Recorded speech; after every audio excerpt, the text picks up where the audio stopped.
changed your mind about that book I asked you for earlier? Why don't you stay and listen, hero? It's never too late to learn. Today's lesson will be on how to make friends. This fine hero has just given us a good example of how to make friends by donating this book to the school. Helping people out and giving presents are both good ways to make friends. Can anybody tell me another way to make friends? Sir! Sir! Yes? Tell them you'll smash their teeth in if they won't be friends with you. No, Billy. Threatening people is not really a good way to make friends with them. I think we need to work on this some more.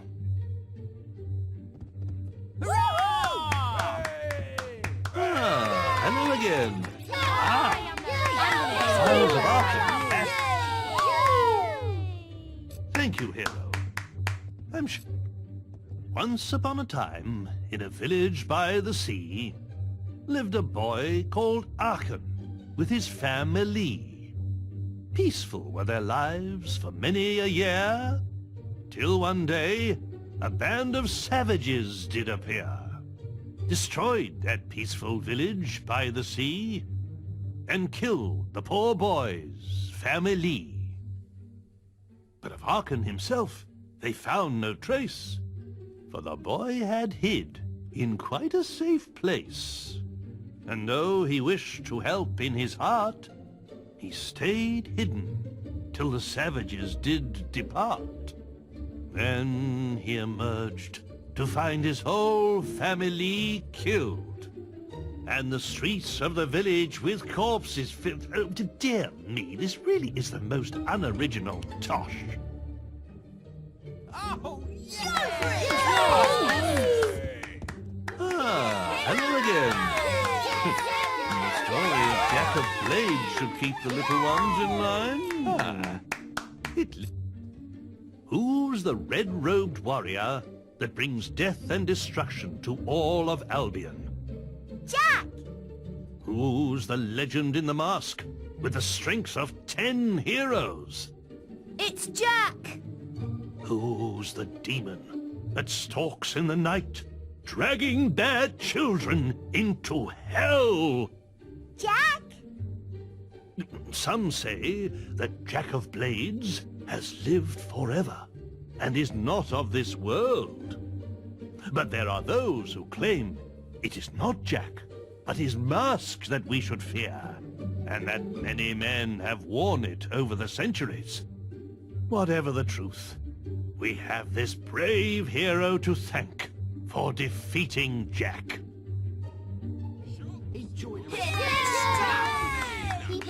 I'm afraid school's closed at the moment, hero.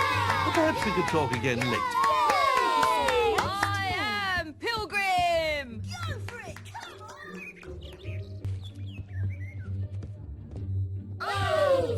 Any books for us to... Oh, the other left. Why don't you stay and listen, hero? It's... 'Twas in the latter days of the kingdom old that a boatload of travelers, wheat and rice, fleeing our land for fear of the sword, discovered an island that was true paradise. There were they welcomed by the native folk, with gifts of fruit and fowl and pig and trout, and a strange kind of ale brewed from egg yolk, that the refugees drank till it knocked them out.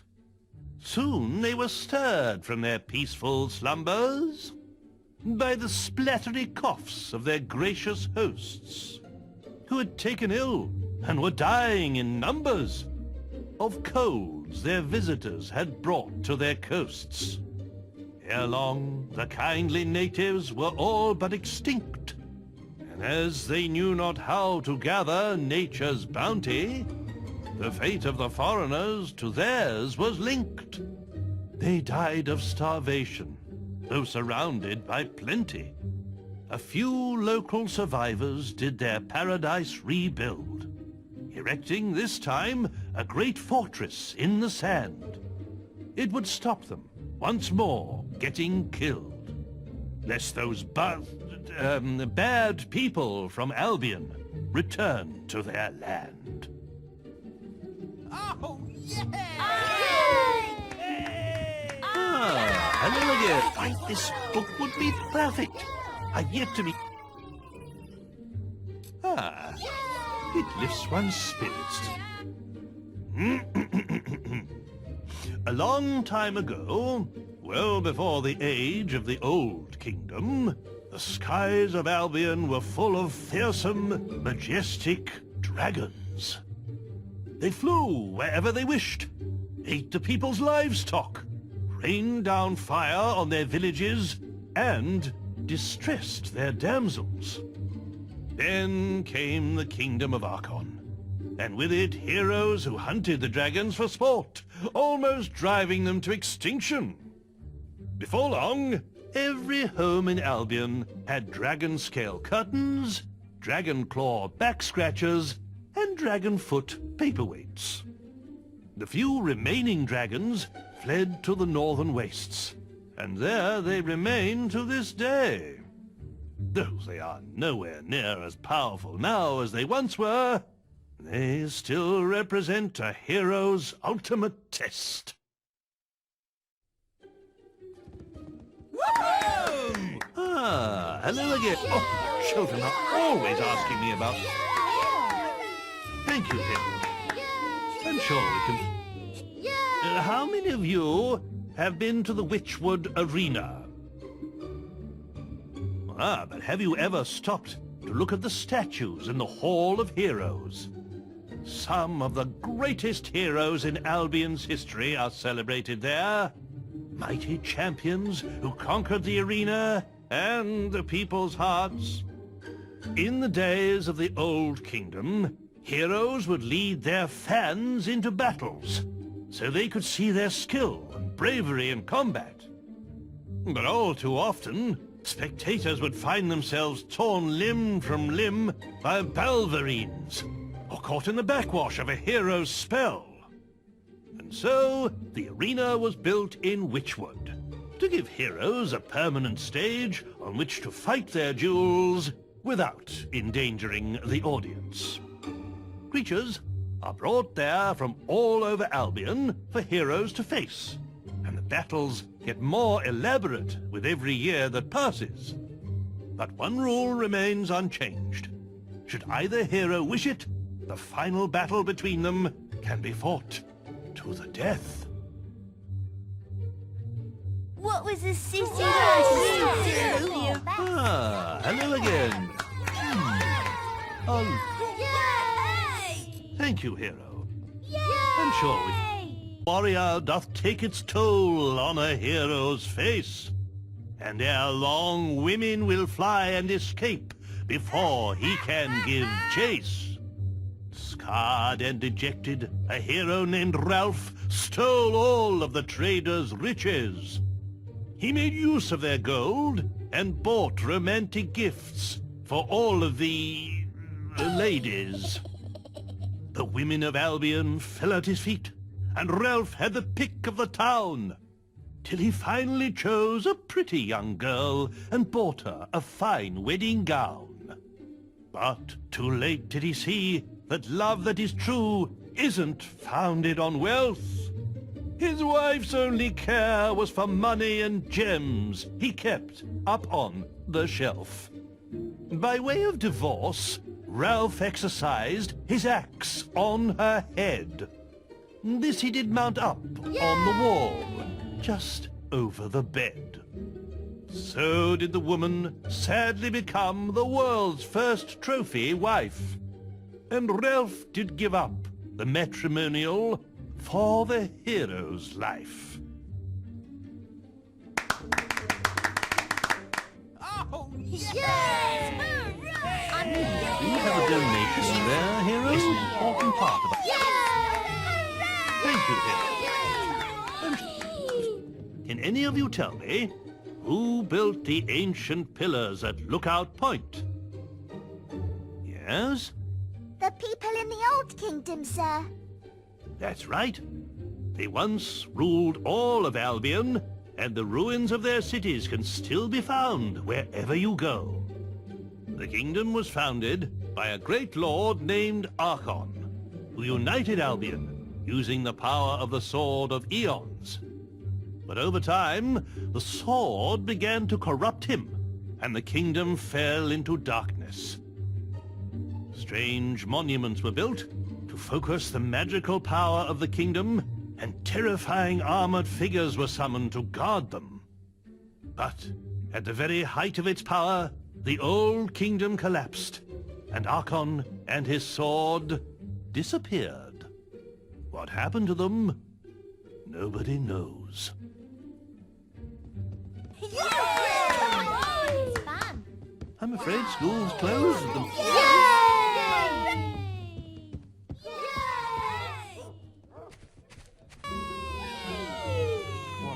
Any books for us? Why don't you stay and listen? Thanks to this kind hero, today's lesson is from Volume 3 of the Creatures of Albion. If trolls ruled the land and dragons the skies, then the mighty kraken are masters of the sea. A few men have ever seen a kraken, and fewer still have lived to tell the tale. Since before the times of the Old Kingdom, these terrifying creatures have lurked in the seas that surround Albion. Their tentacles can grow to be over 100 feet long, and are strong enough to crush a ship like kindling. A brave sailor once drove away a kraken by hacking off one of those gargantuan tentacles. But to kill one of the beasts, oh, that would truly be a heroic task. You have done our school such a great service. I don't know if we can ever adequately repay you. I do have a little something, and, well, I know it's not much, but the children think you'll love it. We used it in our production of The Mage's Apprentice, but it was a little large for our particular actors.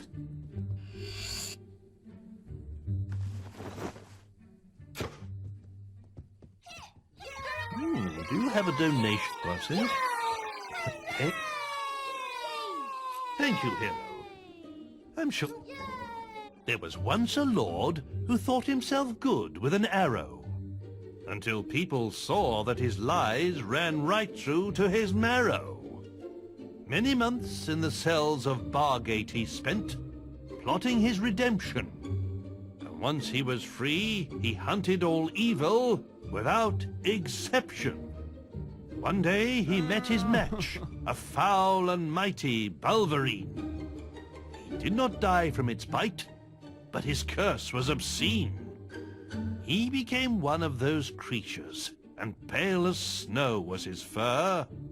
To kill him came then a red-caped woman, a true connoisseur. A silver arrow pierced his blackened heart and sent him to his grave. And so he died in infamy, without the acceptance he craved. Oh, yeah! Do you have a donation?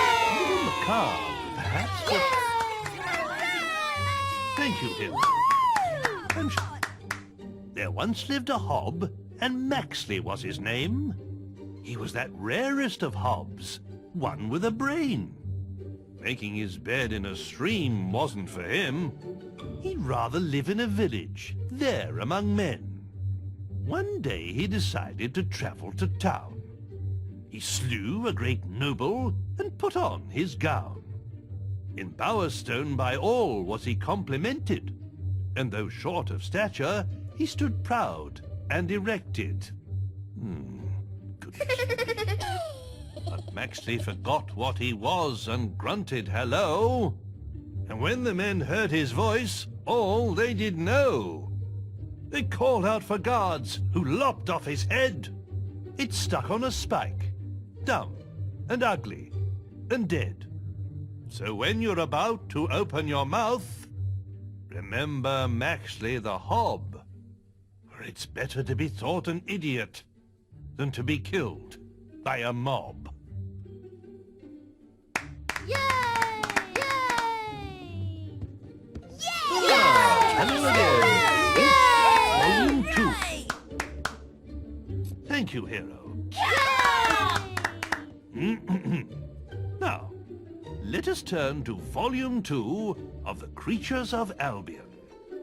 Trolls are an ancient race formed from the rock and soil in which they were born. They have the strength of many men and can withstand all but the mightiest of blows. Get too close, and they will jump onto the ground with such force that the shockwaves can shatter a man's bones. But trolls are also slow, lumbering creatures and rarely move. So, if ever you see one, your best hope is to run away. If you're lucky, you won't be crushed to death by the boulders they throw after you.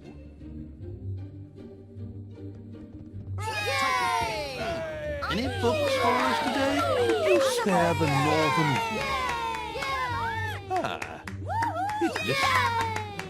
Do any of you know what lies beyond the 9 seas? Yes?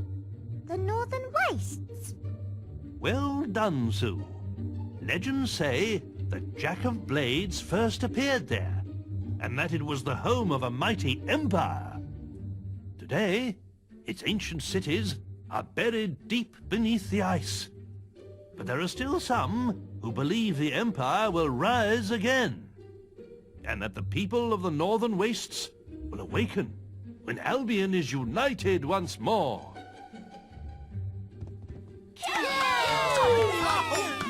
Do you have a bit of tailors?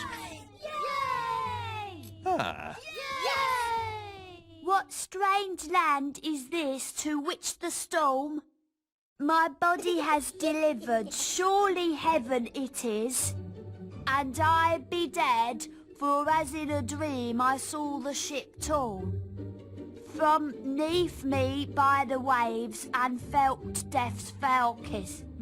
But hush now, who comes here? Truly my eyes doth deceive me, for I thought I saw some strange thing move amongst the wreck by the shore. Now I know that I be really dead, for in this fair land do angles tread. That's angels, Billy, not angles. Hello again. Why, that's the Creatures of Albion. Thank you, Bill. Today, we'll be studying Volume 1 of the Creatures of Albion. Now, who here knows what screamers are? I bet you've never heard one, though, have you? That's because they stay away from the towns. But out in the countryside, it's a rather different story. And you can sometimes hear them crying out in the night. Their scream can pierce even the bravest of men's hearts. Hearing it will not just chill you to the bone, but sap your energy too. According to the sage Richard Phillips, they feed upon the life force of men, sucking out their souls. By the way, if you ever see one, you'll soon end up like them, screaming. Enjoy the rest of the day. Whoa! I'm afraid school's closed at the... hello again. The Belver... Thank you, Hero. Belverines are the fiercest creatures in Albion. But there was once a brave young girl for whom they held no fear. One day, a beast attacked Knothole Glade, where she lived.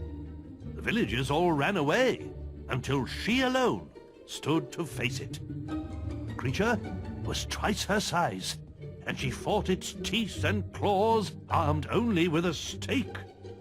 By the time the warriors arrived, the beast lay dead at the girl's feet, and her dress was soaked with its blood. From that day forth, she was known to all as Scarlet Robe.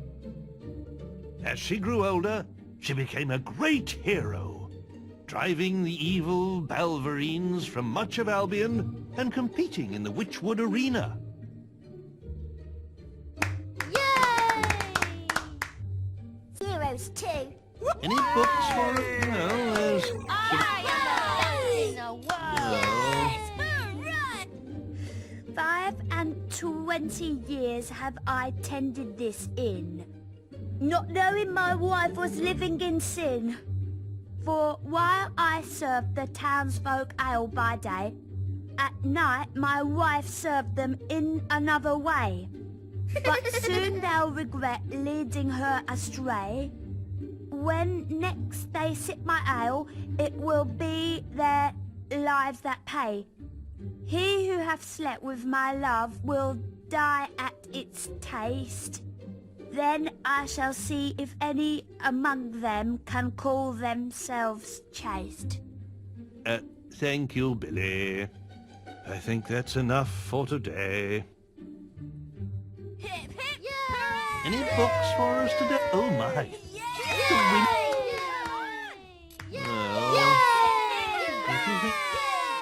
Today, we will be reading from the Windbreaker Rule Book. Perhaps the gentleman who gave us this book could demonstrate the benefits of its teachings himself.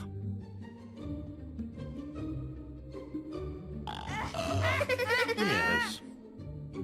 I see. Well, that was most edifying. But I really don't...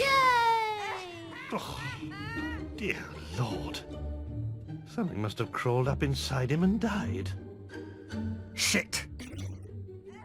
Please, mind your language in front of the children.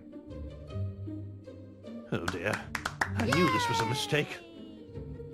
I'm gonna be a hero. Do you have a different that you have there? The ugly guy? Sure you'll agree. I suppose it can't... Today's lesson is from the Ugly Guide, which this hero has donated to our school. For some reason. Now, what do you think makes a person look ugly? Having stupid hair. That's right. Certain haircuts can make a person less attractive, as can some forms of facial hair, especially on a woman. Any other ideas? Eating too much. Very good. That's why everybody in Albion has such a perfect waistline, from the greatest hero to the lowliest beggar. Except for Jenna from Orchard Farm, of course. She used to be but a slip of a girl, but now... that woman certainly likes her cider.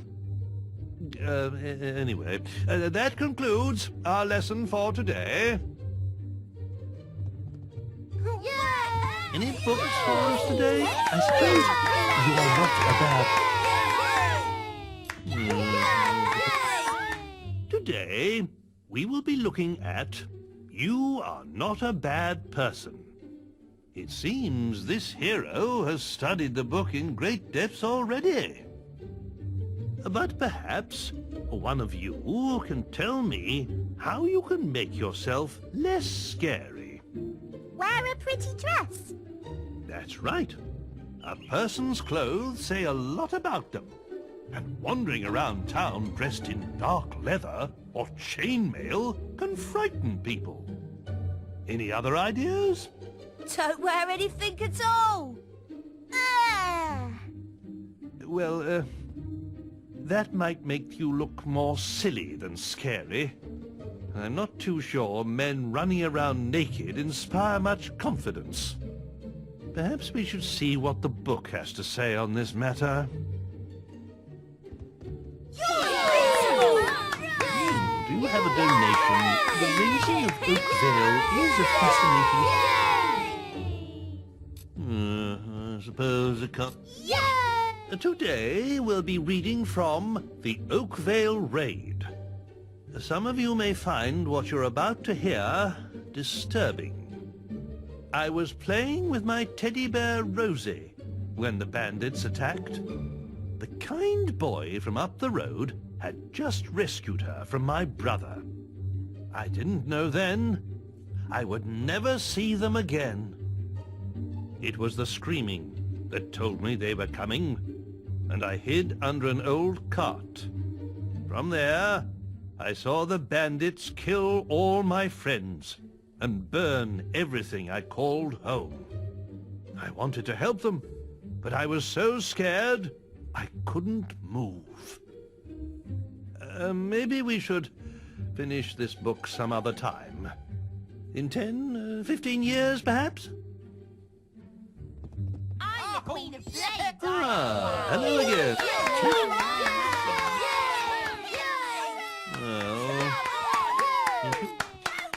Now, I really hope none of you follow the teachings of this book, but nevertheless you should learn to recognize the signs of evil. There are many ways a person can instill fear in others, such as covering one's body in tattoos and wearing dark clothes. But a truly scary person is able to express his evilness through actions alone. Let's see how this works. A hero. Would you regale us with an evil sneer, perhaps? Yeah. Yes. Very effective. Now, according to this book, you can also make yourself scary by performing terrible crimes, such as, killing innocents. But I think we'll leave that chapter for another day. Now then, class, let's all say thank you to the nice hero. I'm gonna be a hero like you. Even teachers need to sleep sometime.